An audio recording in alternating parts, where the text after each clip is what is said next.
Welcome to Shukla study point. आप सभी का स्वागत है आपके अपने YouTube channel Shukla study point में। मैं शिवम शुक्ला आप सभी दोस्तों का हार्दिक स्वागत करता हूं। दोस्तों, बड़ी फेमस रचना है वह तोड़ती पत्थर। एक कविता है, शीर्षक है वह तोड़ती पत्थर। सूर्यकांत त्रिपाठी निराला जी के द्वारा रचित है और बड़ी फेमस रचना है। इसकी व्याख्या आज की वीडियो के तहत हम चर्चा करने का प्रयास करेंगे। इसकी व्याख्या को समझेंगे, इसको सब कविता को पढ़ करके आपको सुनाने का प्रयास करूंगा। इसकी व्याख्या समझेंगे, मज़ा आ जाएगा वीडियो में। वीडियो को लाइक अभी से कर दीजिएगा, क्योंकि वीडियो में मज़ा आने की गारंटी मैं लेता हूँ। मज़ा कहने का मतलब ये है कि वीडियो पूरी की पूरी समझ में आ जाएगी आपको। यही मज़ा की मैं बात करता हूँ, मतलब वीडियो मज़ा आ जाएगा कहने का मतलब ये है कि वीडियो पूरी की पूरी आपके समझ में आ जाएगी। ओके, ये बात ध्यान रखेंगे। तो चैप्टर नंबर 13 है, मतलब कि एक प्रकार से 13वें कवि ये हैं जो कि आपके पाठ्यक्रम में संकलित हैं। उनके बारे में आपको बता रहा हूँ, सूर्यकांत त्रिपाठी निराला। इसके पहले के लगभग 12 कवियों के जितने भी पाठ्यक्रम में आपके संकलित कविताएं थी, उनकी व्याख्या वगैरह हमने बता दी है। सूर्यकांत त्रिपाठी निराला जी के जीवन परिचय के बारे में भी हमने आपको बता दिया था बीच बीच में ही। मतलब जब शुरुआत करते हैं किसी कवि के बारे में तो उसकी जीवन परिचय वगैरह के बारे में बता देते हैं। हालांकि जीवन परिचय की एक वीडियो में बताऊंगा जिसमें महासंग्राम वगैरह, मतलब कि एक ही वीडियो में समस्त कवियों के जो है वीडियो मतलब कि जीवन परिचय के बारे में बता दूंगा, तो आप परेशान मत होइएगा। और व्याख्या खंड का ये 29वां भाग है, मतलब कि इससे पहले 28 लेक्चर आपके प्ले लिस्ट में अवेलेबल हैं, तो आप लोग उसको भी देख लीजिएगा। ओके, चलिए प्रारंभ करते हैं कक्षा को बिना समय गवाए हुए। सभी लोग फटाफट से वीडियो को लाइक और शेयर कर दीजिएगा। चलिए पढ़ते हैं। पहले सबसे पहले कविता को हम पढ़ेंगे, उसके बाद में आगे की ओर सोचते हैं। ठीक है। कि वह तोड़ती पत्थर देखा मैंने उसे इलाहाबाद के पथ पर। वह तोड़ती पत्थर देखा मैंने उसे इलाहाबाद के पथ पर। वह तोड़ती पत्थर कोई न छायादार पेड़ वह जिसके तले बैठी हुई स्विकार। श्याम तन भरा बंधा यौवन नत नयन प्रिय कर्म रतमन। गुरु हथौड़ा हाथ करती बार बार प्रहार। सामने तरमालिका अट्टालिका प्रकार। चढ़ रही थी धूप गर्मियों के दिन दिवा का तमतमाता रूप। उठी झुलसाती हुई लू रुई जो जलती हुई भूं। गर्द चिनगी छा गई प्राया हुई दोपहर व तोड़ती पत्थर।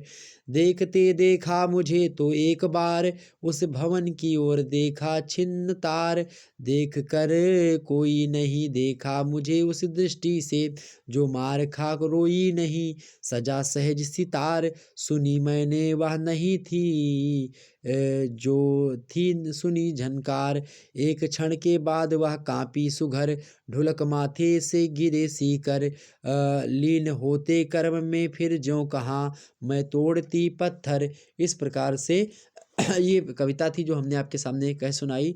अब इस जो है सीकर माने होता स्वेद बिंदु या पसीना, सीकर इसी को कहते हैं। ठीक, तो अब हम इस कहानी की मतलब इस जो कविता है इसकी व्याख्या को बड़े ही आसानी से समझने का प्रयास करते हैं। और आपको बता दूं कि इससे पहले अभी उसकी क्लास हो रही थी, जियोग्राफी की क्लास आप लोगों ने देखी होगी। और अभी रात के 9 बजे से आपकी पॉलिटिकल साइंस की क्लास लगी, बड़ी धमाकेदार क्लास है। उस क्लास को भी आप लोग जरूर अटेंड करें। ओके, चलिए प्रारंभ करते कक्षा को बिना समय गंवाए हुए। वह तोड़ती पत्थर ये शीर्षक है कविता का। और यह शीर्षक है एक जो है मजदूरनी है और एक मजदूर वर्ग की दयनीय स्थिति का वर्णन यहाँ पर करते हुए निराला जी ने जो है इस कविता को लिखा है। कि एक मजदूर की लड़की है, वो बेचारी जो है पत्थर तोड़ रही है, उसके हाथ में हथौड़े हैं, जो है धूप में बैठी है, लूक चल रहा है, मिट्टी जो है वो एक प्रकार से रुई की बत्ती के समान जल रही है, बहुत ज़्यादा गर्मी पड़ रही, पसीना उसके सीकर बह रहा है। कई मतलब दयनीय स्थिति का वर्णन जो है उस समय के जो एक प्रकार से जो सर्वहारा वर्ग है, जो एक प्रकार से मजदूर वर्ग है, उसका एक प्रकार से खुल करके एक प्रकार से समर्थन करने का प्रयास। और जो है पूंजीपति वर्ग है उसका एक प्रकार से व्यंग उन पर प्रस्तुत किया गया है। और एक मजदूर की लड़की जो है किस प्रकार से कार्य करती है उसके बारे में यहाँ पर बताने का प्रयास जो है निराला जी के द्वारा किया गया है। ठीक, तो आप संदर्भ में क्या लिखेंगे? यहाँ पर संदर्भ में आप लिखेंगे कि प्रस्तुत पंक्तियाँ महाप्राण सूर्यकांत त्रिपाठी निराला द्वारा रचित सुप्रसिद्ध कविता वह तोड़ती पत्थर शीर्षक से उद्धृत है। ठीक, यहाँ पर प्रसंग में आप लिखेंगे, प्रसंग में क्या लिखेंगे मेरे प्यारे दोस्त? प्रसंग में लिखिएगा, प्रसंग में लिखेंगे कि इस कविता द्वारा निराला जी ने मजदूर वर्ग की दयनीय दशा को उभारने का प्रयास किया है। यहाँ पर पहली लाइन कि वह तोड़ती पत्थर देखा मैंने उसे इलाहाबाद के पथ पर। वह तोड़ती पत्थर मतलब कवि यहाँ पर कहता है कि मैंने उसको, अर्थात कविता में जो मजदूरनी के बारे में जिसके बारे में बताया जा रहा है उसको कवि ने देखा, मतलब कि निराला जी ने जो है कहाँ पर देखा उसको? कि इलाहाबाद के रास्ते में जो है एक लड़की है, जो कि एक प्रकार से मजदूर की लड़की है, सांवली है, सलोनी है, सुंदर युवती है, सुयुवती है, और वह पत्थर तोड़ रही है। उसको इलाहाबाद के पथ पर जो है रास्ते में देखा किसने? निराला जी ने। प्रसंग में आप यह लिख सकते हैं कि निराला का कवि जो है इलाहाबाद के पथ पर एक सुयुवती को वजनी हथौड़े से बार बार प्रहार कर पत्थर तोड़ते हुए देखता है, और वह पूरे परिवेश का सूक्ष्म निरीक्षण करता है और पूरी घटना को एक विख्यात कविता के रूप में आवंटित कर देता है। कवि उस घटना के बारे में कहता हुआ कहता है, क्या कहता है मेरे प्यारे दोस्तों? वही मैं आपके सामने प्रस्तुत करने जा रहा हूँ कि वह तोड़ती पत्थर कि एक लड़की है, मजदूरनी है, वो जो है क्या करती है, क्या कर रही है मेरे प्यारे दोस्तों? इलाहाबाद के मार्ग पर पत्थर जो है तोड़ रही है। उसी तोड़ते हुए जो है कवि ने उसको देखा। वह तोड़ती पत्थर मतलब वह तोड़ती पत्थर देखा मैंने उसे इलाहाबाद के पथ पर। कवि स्वयं कह रहा कि मैंने उसे इलाहाबाद के रास्ते में देखा कि वह पत्थर तोड़ रही है। आगे कहते हैं कि कहाँ पर बैठ करके पत्थर तोड़ रही भैया वो, कि कहाँ पर है बैठी हुई है, कि कोई ना छायादार, मतलब जहाँ पर बैठी है वहाँ पर जिन वृक्ष के नीचे वह बैठी है या फिर जिस पेड़ के नीचे बैठ करके वह पत्थर को तोड़ रही है, उस वृक्ष में जो है एक प्रकार से मेरे प्यारे दोस्तों कोई छाया नहीं, मतलब उसमें पत्ते भी नहीं, मतलब उस वृक्ष का कोई छाया नहीं है। पेड़ वह जिनके तले बैठी हुई स्वीकार, मतलब उस पेड़ के नीचे बैठी हुई जिसमें क्या है, जिसकी कोई छाया ही नहीं है।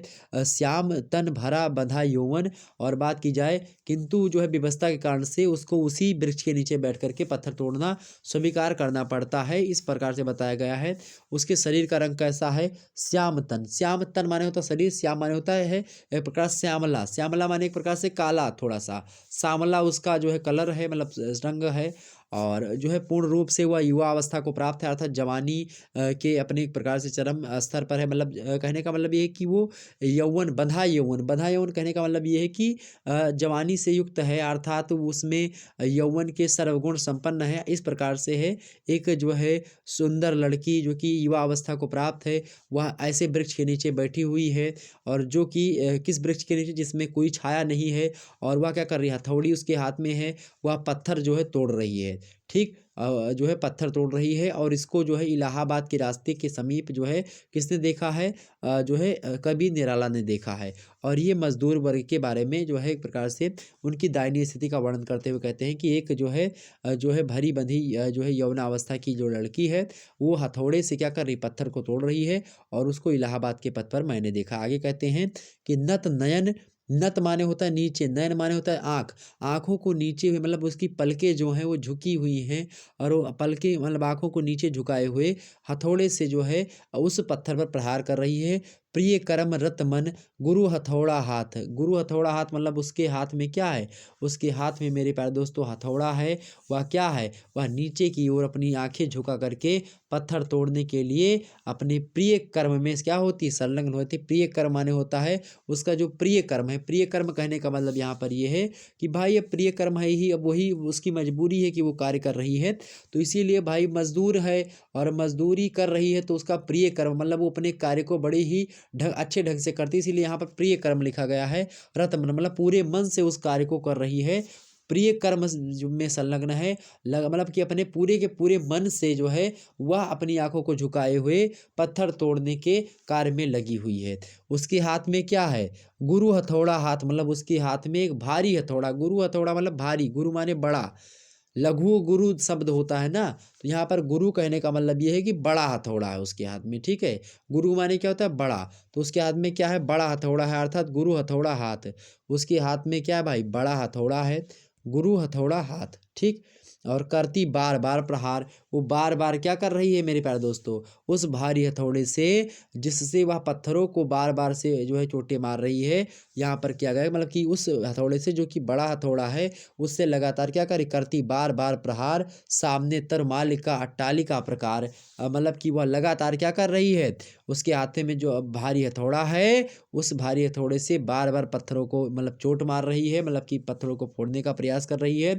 उसके सामने ही दूसरी ओर की बात की जाए, उसके सामने दूसरी तरफ जो है सघन वृक्ष हैं। सामने तरु, सामने मतलब उसके सामने तरु माने होता है वृक्ष, मल्लिका अट्टालिका प्रकार। मल्लिका अट्टालिका माने होता है कि वृक्षों की सघन पंक्ति लगी हुई है, बगिया लगी हुई है, परकोटे वाली कोठियां विद्यमान है, मतलब कि उसके सामने ही बड़े बड़े महले दुमहले बने हुए हैं, सघन बगिया बनी हुई है, उसमें छाया भी है। लेकिन वो जिस वृक्ष के नीचे बैठी वहाँ पर कोई छाया नहीं। यहाँ पर व्यंग प्रस्तुत किया गया है कि एक सर्वहारा वर्ग की कन्या जो है, जो कि सुयुवती है, सुंदर है, सुशील है और जो है पूर्ण यौवन से एक प्रकार से मतलब कि एक प्रकार से पूरी युवा अवस्था को प्राप्त है। और वह कन्या जो है इलाहाबाद के रोड के मतलब कि उसके जो है पेड़ के मतलब उस पेड़ के नीचे बैठी है इलाहाबाद के जो है रास्ते में। और जो कि एक प्रकार से वहीं पर बैठ कर पत्थर तोड़ रही। भारी हथौड़ा है जो उठाती है तो मेहनत भी लगती है, लेकिन वह भी अपने कार्य में संलग्न है पूर्ण रूप से। और उसके जस्ट सामने क्या है, जो है सामने तरमल्लिका अट्टालिका प्रकार, उसके सामने जो है महले दुमहाले खड़े हुए हैं, अट्टालिकाएं बनी हुई हैं, सघन वृक्ष की बगिया लगी हुई है जहाँ पर छाँव ही छाँव बचे हुए हैं, वृक्ष में फल भी लगे हुए हैं। इस प्रकार से वहाँ पर कवि निराला ने कहने का प्रयास किया है। इस कविता का रचना काल जो है 1935 का है। इसी काल में भारत में प्रगतिवादी रचनाओं का जो है शुभारंभ हो जाता है। निराला जी की प्रस्तुत पंक्तियाँ जो है या प्रस्तुत कविता जो है प्रगतिवादी काव्यधारा की ही कविता है, जिसमें सर्वहारा वर्ग के प्रति सहानुभूति उत्पन्न करने का प्रयास किया गया है। और यहाँ पर जो है पूंजीपतियों के प्रति व्यंग्य तो नहीं है, लेकिन हाँ सर्वहारा प्रतीक जो है सर्वहारा जो वर्ग है, मजदूर वर्ग है, उसमें जो उसकी जो व्याप्त जो एक प्रकार से उसमें उसकी जो कठिनाइयाँ हैं या उसके जीवन में जो चीज़ें हैं उसको मतलब आगे लाने का प्रयास किया है। यहाँ पर विशेष में बातें लिखेंगे। यहाँ पर एक लाइन हो गई, ये इतना ही पूछा जाएगा आपको, जितना हमने आपको व्याख्या बता दी ये एक पंक्ति हो गई आपकी, तो इतना अगर एग्जाम से पूछा जाएगा तो इतना ही पूछा जाएगा। ठीक, यहाँ पर पहली बात क्या है कि समाज की पूंजीवादी व्यवस्था पर जो है करारा व्यंग यहाँ पर प्रस्तुत करने का प्रयास भी किया गया है और अप्रत्यक्ष रूप से व्यंग यहाँ पर प्रस्तुत किया गया है। ठीक है, और यहाँ पर प्रत्यक्ष रूप से सर्वहारा वर्ग के प्रति सहानुभूति है। तीसरी बात यह है कि अनुप्रास अलंकार का भी प्रयोग है, पुनरावृत्ति अलंकार मतलब पुनरुक्ति अलंकार का भी यहाँ पर प्रयोग है, पुनरुक्ति और अनुप्रास अलंकार है। ओके, आगे बढ़ते हैं। जैसे कि तरमल्लिका अट्टालिका प्रकार या बार बार प्रहार, नित मतलब नत नयन प्रिय कर्म रत मन, यहाँ पर देखेंगे तो यहाँ पर पुनरुक्ति अनुप्रास अलंकार आया है। आगे देख लेते हैं, अगला है अगली पंक्ति। यहाँ पर जो है वही जो है प्रसंग वगैरह संदर्भ वगैरह सब वही रहेगा आपका। संदर्भ में क्या लिख सकते हैं आप कि प्रस्तुत पंक्तियाँ महाप्राण सूर्यकांत त्रिपाठी निराला द्वारा रचित उनकी सुप्रसिद्ध रचना है, सुप्रसिद्ध कविता वह तोड़ती पत्थर से क्या है भाई उद्धृत है। तो ये आप लिख सकते हैं। प्रसंग में लिख सकते हैं कि जो है इस पंक्ति में मतलब या इस कविता में मजदूरनी का मार्मिक चित्रण है या फिर सर्वहारा वर्ग का चित्रण किया गया है। ठीक है, ऐसे लिख सकते हैं आप। तो ये मजदूरनी का मार्मिक चित्रण प्रस्तुत किया गया, ये आप लिख सकते हैं। ठीक, आगे देखते हैं ये इसकी व्याख्या। चढ़ रही थी धूप, मतलब कि जब वह बैठी हुई थी वहां पर पत्थर तोड़ रही है, उसके बाद में यहाँ पर निराला जी कहते हैं कि चढ़ रही थी धूप, मतलब कि धूप जो है वो लगातार क्या हो रही थी, धूप जो है कभी कहता है कि जैसे जैसे धूप जो है चढ़ती जाती थी मतलब धूप बढ़ती जाती थी। गर्मियों के दिन मतलब गर्मी का दिन था और उसमें क्या होती थी, धूप चढ़ती जा रही थी, उसी अनुपात में गर्मी लगातार बढ़ती जा रही थी। जैसे जैसे जो है धूप बढ़ती जा रही थी उसी हिसाब से गर्मी बढ़ती जा रही थी। मेरे प्यारे दोस्तों, गर्मी का दिन था, गर्मियों के दिन में धूप लगातार क्या होती है, बढ़ती जाती है। धूप के बढ़ने के साथ साथ गर्मी भी बढ़ती जाती है। यहाँ पर वो पढ़ने का प्रयास किया गया है। दीवा का तमतमाता रूप, वो दिन जो था उसमें ग्रीष्म ऋतु का समय काल था। सूर्य अपने धधकते हुए रूप में दिखाई पड़ रहा था। शरीरों को झुलसाने वाली जो है एक प्रकार से हवा चल रही थी। आगे यहाँ पर देखने का प्रयास, उठी झुलसाती हुई लू, मतलब कि झुलसाती शरीर को झुलसा देने वाली जो लू नाम की हवा है वो चल रही थी। लूक जिसको कहते हैं आप जो है अवधी भाषा में, तो लू वही चल रही थी जो एक प्रकार से जो है पश्चिम दिशा से पूर्व दिशा की ओर जो है गर्म हवाएं चलती हैं। गर्मियों के महीने में चैत वैशाख में अधिकतर आप देखेंगे तो ऐसी हवाएं आपको देखने को मिलती हैं। लूक जिसको कहते हैं, लू उसी को लू कहते हैं हिंदी में, अवधी में लूक कहते हैं उसी को। ठीक है, मतलब एकदम से समझो कि आग ही बरसती जगह कहते हैं, तो वह हुआ थे अमन जब लुकवा चल थे ना तो एकदम आग ही बरसती, यही मेरा लागत है। ठीक, तो लू जो है वही चल रही है और भैया ही मन लागत है कि झुराए जात है वही मत जितना। अब 2 3 4 दिन लू के मगर घूम लियो तो झुराए जे एकदम से कांटा हुई जाबू। ये अवधि में इसे प्रचलन है, कहा जाता है कि भैया लू को 2 3 दिन लाग गए ना तो क्या हो जाएगा भाई, तो आप लोग जो है झुराए काँटा हो जाबो। ये बात जो है ख़ास करके अवध प्रांत में कही जाती है। तो हालाँकि यहाँ पर समझने का प्रयास करें तो वही हाल है कि लू वही चल रही है कि उसमें अगर आप लू में 2-3 दिन पड़ जाएँ तो एकदम से समझ लीजिए कि सूख करके काँटे हो जाएँगे। तो उठी झुलसाती हुई लू, इस प्रकार से लू उठ रही है कि एकदम से सुखा देने वाली, मतलब उस शरीर को जला देने वाली जो है लू उठ रही है। ओके, आगे समझने का प्रयास करें। रुई ज्यों जलती हुई रुई के समान जो है भूमि जल रही है। कहने का मतलब ये है कि शरीर के अंगों को झुलसा देने वाली हवाएं चल रही थी, लू चल रहा था, सूर्य की इतनी ज़्यादा गर्मी बढ़ रही थी कि उसके कारण से पृथ्वी जो थी मेरे प्यारे दोस्तों रुई के समान जल रही थी। जिस प्रकार से रुई जो होती है जब अग्नि पाती है और उस भांति अग्नि के तरीके से जलती है, जब रुई में अग्नि जला दी जाती है मेरे प्यारे दोस्तों, अग्नि लगा दी जाती है, तो रुई जिस तरीके से जलती है उसी तरीके से जो है क्या जल रहा था, पृथ्वी जल रही थी। रुई ज्यों जलती हुई, रुई माने होता रुई, ज्यों माने होता ज्यों, मतलब उसके समान जलती हुई मतलब भूमि जो है रुई के समान जल रही थी, गर्मी के बढ़ने के साथ साथ सूर्य के तापमान के जो है कारण। ठीक, आगे गर्द चिनगी छा गई मतलब होता है कि सूर्य की इस प्रकार से हमारे मतलब कि धूल के जो है साथ आग की चिंगारियां प्रतीत हो रही थी। मतलब कि जैसे बालू वगैरह आप देखेंगे, कभी बालू वगैरह में धूल में कभी आप पैर रखे हो नंगे पाँव, कभी बचपन में तो आप रखे होंगे जरूर, बचपन में जब चैत बैसाख का महीना होता है और कहीं पर जो है बालू वगैरह फिर ऐसी मिट्टी पड़ी हो जिस मिट्टी में थोड़ा सा सिल्का मतलब कि बालू वगैरह हो, उस मिट्टी में आप अगर कदम रखते हैं, खूब धूप होती है कड़ी दोपहरिया में, तो एकदम से पैरवा आपका लगता है कि भी झुलस जाएगा, जल जाएगा।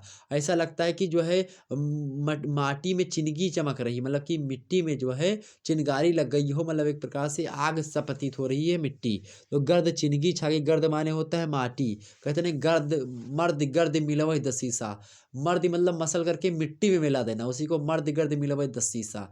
हनुमान जी कहते हैं कि मर्द गर्द मिलवई दसीसा, कि मैं अगर आप लोग आज्ञा देते तो मर्द गर्द मिलवई दसीसा, मतलब कि हम क्या कर देते, जो है 10 शीश, मतलब भगवान रावण को क्या कर देते, उसकी 10 भुजाओं को एकदम से मसल करके मिट्टी में मिला दिए होते, अगर आपकी आज्ञा होती तो। ठीक, तो इसी प्रकार से गर्द माने होता है मिट्टी, ठीक है, धूल, तो वो चिनगी की छा गई, मतलब कि एक प्रकार से लगता है कि धूल में क्या हो गई मेरे प्यारे दोस्तों, धूल के साथ साथ आग की चिंगारियां प्रतीत हो रही, इस प्रकार से लग रहा है।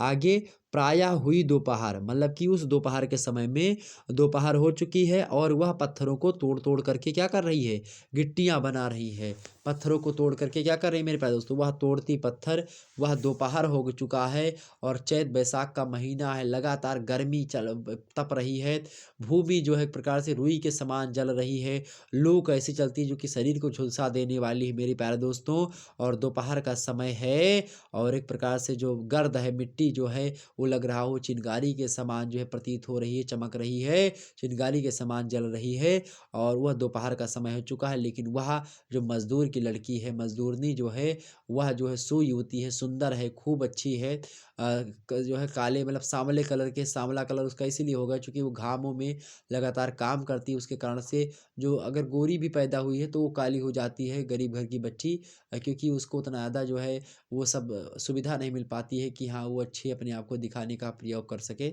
और बेचारी वो लगातार उसी में भिड़ी रहती है। तो इस प्रकार से गरीब, अगर गरीब के घर में पैदा हो जाओ ना, मतलब कि ये कहने का मतलब है गरीब अगर आप पैदा हुए हो, गरीब के घर में पैदा हुए तो आप अपने बल पर जो है अमीर हो जाओ। मतलब कि गरीब पैदा हुए तो गरीब ही ना मर जाओ, मतलब कुछ करो, काम करो, मेहनत करो, कुछ करो, मतलब कि जग में रहकर कुछ नाम करो, मतलब खाली मत बैठो, जो इसको कहते हैं कि हमारे यहाँ पर कहते हैं कि सत्यार बैठा हो, कोनो काम नहीं करते हो, कुछ अवगतत नहीं तुम्हें। कहे का मतलब ये है, कहने का मतलब कि जो है आलसी व्यक्ति हो, अगर आप लोग बिना काम के अगर बैठे रहो तो उसको सत्यार बैठना कहते हैं। तो यही को जो है बिना काम, अगर आपके पास काम है तो भी जो है, अगर नहीं है तो भी आप कुछ ना कुछ करते रहे, तो इससे क्या होता है, हाँ कुछ ना कुछ आपको मिलता ही रहेगा कहीं ना कहीं पे।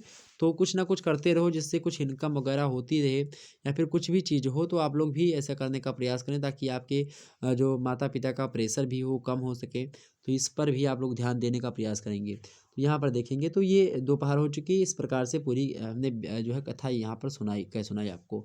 अब आगे हम समझने का प्रयास करते हैं। तो अब पत्थर, दोपहर हो चुकी है और पत्थर तोड़ करके गिट्टियाँ बना रही है। अब क्या हुआ यहाँ पर देखेंगे, अब विशेष में बातें लिखेंगे, विशेष में क्या, पहली कि दीवा का मानवीकरण यहाँ पर किया गया है। दूसरी बात क्या है कि भाषा जो है सरल है, व्यवहारिक है और भाषा कैसी, खड़ी बोली का इसमें प्रयोग किया गया है। ठीक, अगली पंक्तियाँ यहाँ पर देखेंगे, देखते देखा मुझे तो एक बार उस भवन की ओर देखा छिन्न तार। अब प्रसंग वगैरह सब वही रहेगा, आपका संदर्भ भी वही रहेगा। ठीक, व्याख्या में लिखेंगे यहाँ पर, एक कवि कहता है कि जैसे ही मैंने उसके समीप रह करके मतलब रुका, मतलब जब निराला ने ऐसा देखा, क्योंकि निराला का जो जीवन है ना मेरे प्यारे दोस्तों, वो स्वयं ही दुख रहा, दुख ही जीवन की कथा रही, क्या कहूँ जो आज तक नहीं कही। निराला की ही पंक्तियाँ हैं। निराला बेचारे जो है बहुत ज़्यादा दुखी जीवन में, उनके जीवन में सुख कभी नहीं आया। हमेशा वो बेचारे जीवन में अपने दुख ही जो है एक प्रकार से दुख में ही बीतता गया। और इसीलिए उनकी जो रचनाएं हैं, उनकी रचनाओं में, अधिकतर रचनाओं में आप देखेंगे दुख ही दुख आपको मिलेगा। ठीक है, सरोज स्मृति में देखेंगे, सरोज उनकी पुत्री का नाम था, उसकी मृत्यु हो जाती है। उसके बाद में वो सरोज की स्मृति में सरोज स्मृति लिख डालते हैं। तो बहुत ज़्यादा उनको दुख बेचारे को जो है, बेचारे को हुआ, सूर्यकांत त्रिपाठी निराला जी को, उसके लिए बहुत ज़्यादा दुख में ही पूरा जीवन बीत गया बेचारों का, मतलब उनका जो है सूर्यकांत त्रिपाठी निराला जी का। और वही उनकी बातों, जो जो उनका दुख में जीवन बीता, कहीं ना कहीं पे उसका प्रभाव उनकी रचनाओं में, आप हर रचनाओं में देखेंगे तो कहीं ना कहीं पे आपको मिलेगा। तो वो यहाँ पर भी दिखाई पड़ता है। तो यहाँ पर देखेंगे, देखा देखते देखा मुझे तो एक बार उस भवन की ओर देखा छिन्न तार। कभी यहाँ पर कहने का प्रयास करता है कि जैसे मैंने वहाँ पर रुका, मैं वहाँ पर रुक करके देखा, तो मजदूरनी जो है, मजदूरी की ओर हमने देखा, तो उस मजदूरनी की ओर जैसे हमने देखा, वैसे ही उसने भी मेरी ओर देखा। और यहाँ पर उस भवन की ओर देखा छिन्न तार, मतलब इस प्रकार से जो है, जब हमने उसको देखा तब उसने हमको देखा। देख कर कोई नहीं देखा मुझे उस दृष्टि से, मतलब कि यह लक्षित करते करके कि मैं अकेला ही था।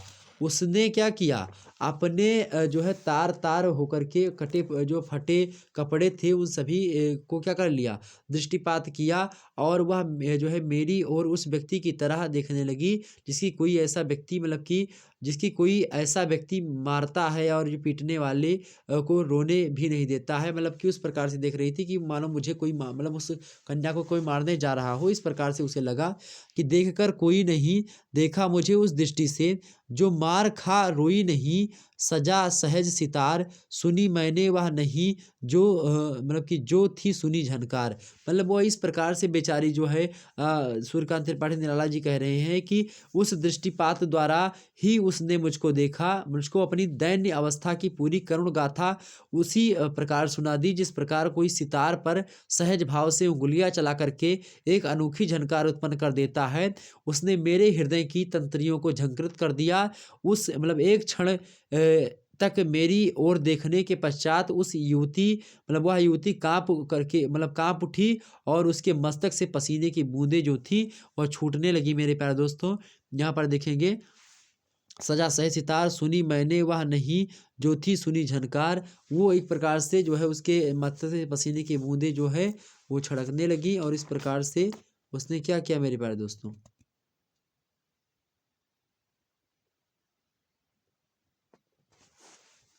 यहाँ पर देखेंगे तो यहाँ पर जो है सुनी मैंने वह नहीं जो जो मतलब कि जो थी सुनी झनकार, मतलब वह एक प्रकार से ऐसा लगने लगा कि कोई ऐसी झनकार निकाल दिया हो जो झनकार हमने कभी सुनी नहीं हो, एक अनोखी झनकार उत्पन्न कर दी हो, इस प्रकार से लग रहा था। आगे है कि एक क्षण के बाद वह कापी सुघर, एक क्षण के बाद, एक बार फिर से समझिए इसको, देख कर कोई नहीं, जब हमने उसको देखा तो उसने देखा कि लगता है देखा उसने उस दृष्टि से जो मार खा रोई नहीं। मतलब ऐसा, मतलब वो मजदूर है और मजदूर को जो पूंजीपति वर्ग हैं वो मार करके पहले काम करवाया करते थे। उस समय लोग जो है कि काम नहीं करते, करोगे तो मारेंगे, इस प्रकार से। जब उसने हमको देखा, हमने उसको देखा, तो ऐसा लगा कि उसको लग रहा है कि मैं उसको जो है मारने वाला कोई लग रहा हूँ, इस प्रकार से उसको लगा। इस प्रकार से वहाँ पर कैसे लगा कि जब सजा सहज सितार, सुनी मैंने वह नहीं जो थी सुनी झनकार, मतलब उस झनकार की तरीके से लगा उसको कि एक प्रकार से जिस प्रकार से मेरे हृदय में उस प्रकार से लगा कि कोई ऐसी करुण गाथा लगी, मतलब मुझे सुना दी हो कि उसने मेरे हृदय की तंत्रियों को झंकृत ऐसे कर दिया कि एक क्षण में मेरी ओर देखने के पश्चात वह युवती जो है क्या हो गई मेरे प्यारे दोस्तों, एक क्षण के बाद वह कांपी सुघर कि जब उसने मेरी तरफ देखा तो इसी मेरे शरीर में झनकार उत्पन्न कर दी। उसके बाद में क्या हुआ, एक क्षण के बाद वह कांपी सुघर, मतलब एक क्षण देखने के बाद में उसने वो कांपने लगी और ढुलक माथे से गिरे सीकर, मतलब उसके माथे से सीकर गिरने लगे। सीकर माने होता है पसीना,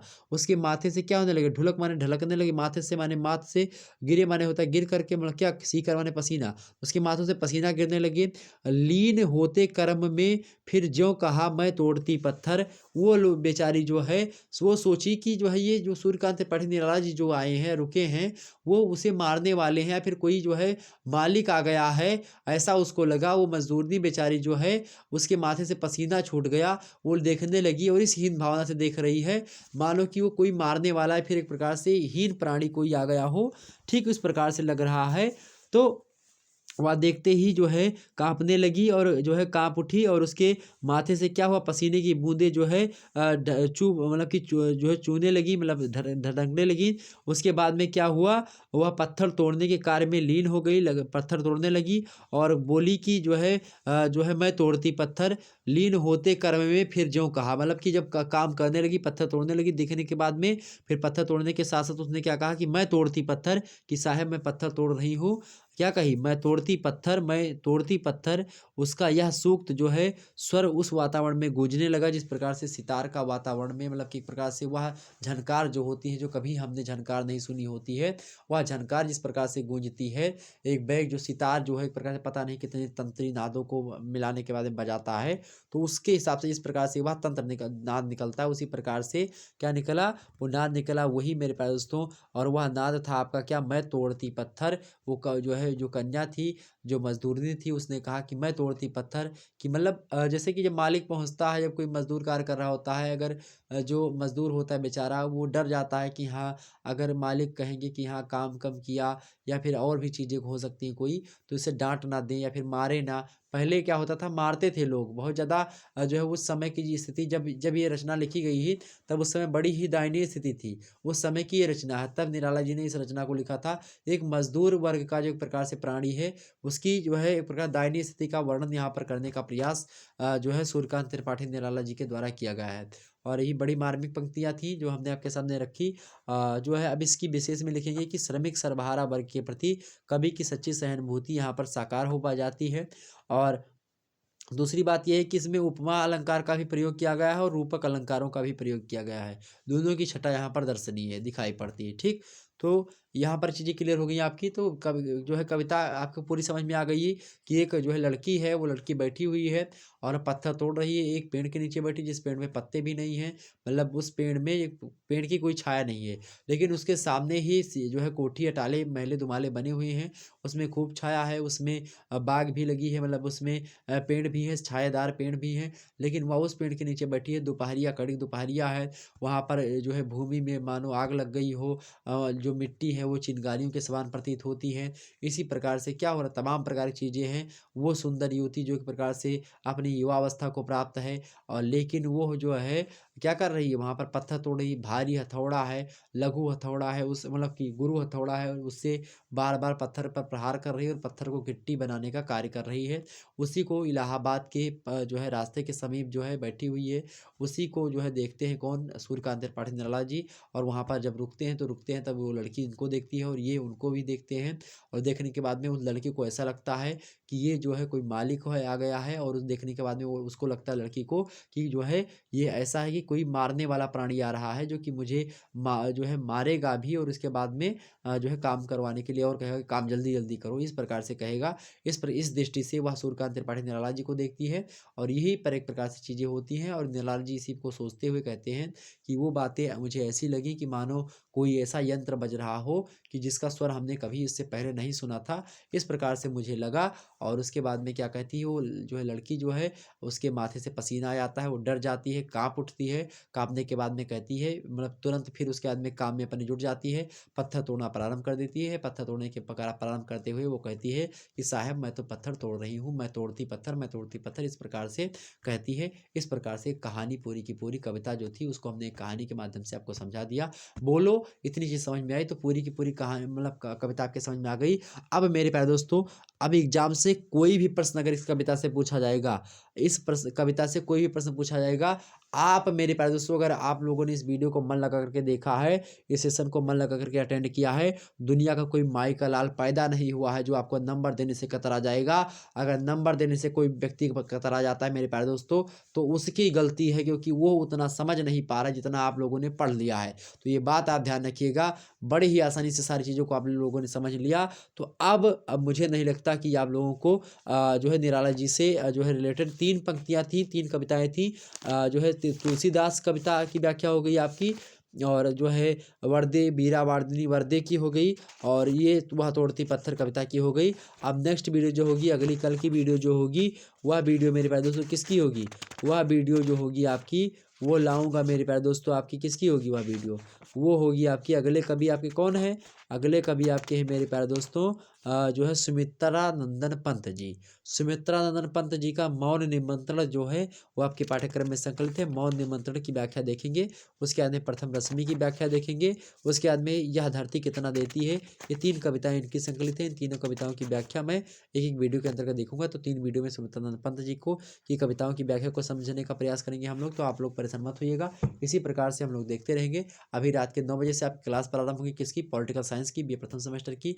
तो आप लोग उसको जरूर देखेंगे। उसमें हमने जो है गर्म दल के बारे में, नेताओं के बारे में, गर्म दल के उद्देश्य, उसके कारण, जो उग्रवादी विचारधारा जो उदय हुई, उग्र राष्ट्रवाद उदय के कारण क्या क्या थे, इन सभी से प्रश्न एग्जाम से लगातार बनते। तो इसलिए हमने अब जो है एक प्रकार चैप्टर 4 के बारे में चर्चा करने का प्रयास उसमें रहेगा। चैप्टर 4 या 5 शायद होगा, 5 चैप्टर 5। ओके, तो आप लोग जो है अभी उसमें आइएगा। धन्यवाद आप सभी का, मिलते हैं फिर नेक्स्ट वीडियो में। तब तक के लिए जय हिंद जय भारत। आप सभी को बहुत बहुत धन्यवाद। इससे पहले आप लोगों ने जियोग्राफी क्लास देखी, जियोग्राफी क्लास भी आप लोग देख लीजिए, रात 7 बजे से होती है। ओके, मिलते हैं फिर नेक्स्ट वीडियो। धन्यवाद, बहुत बहुत धन्यवाद आप सभी का।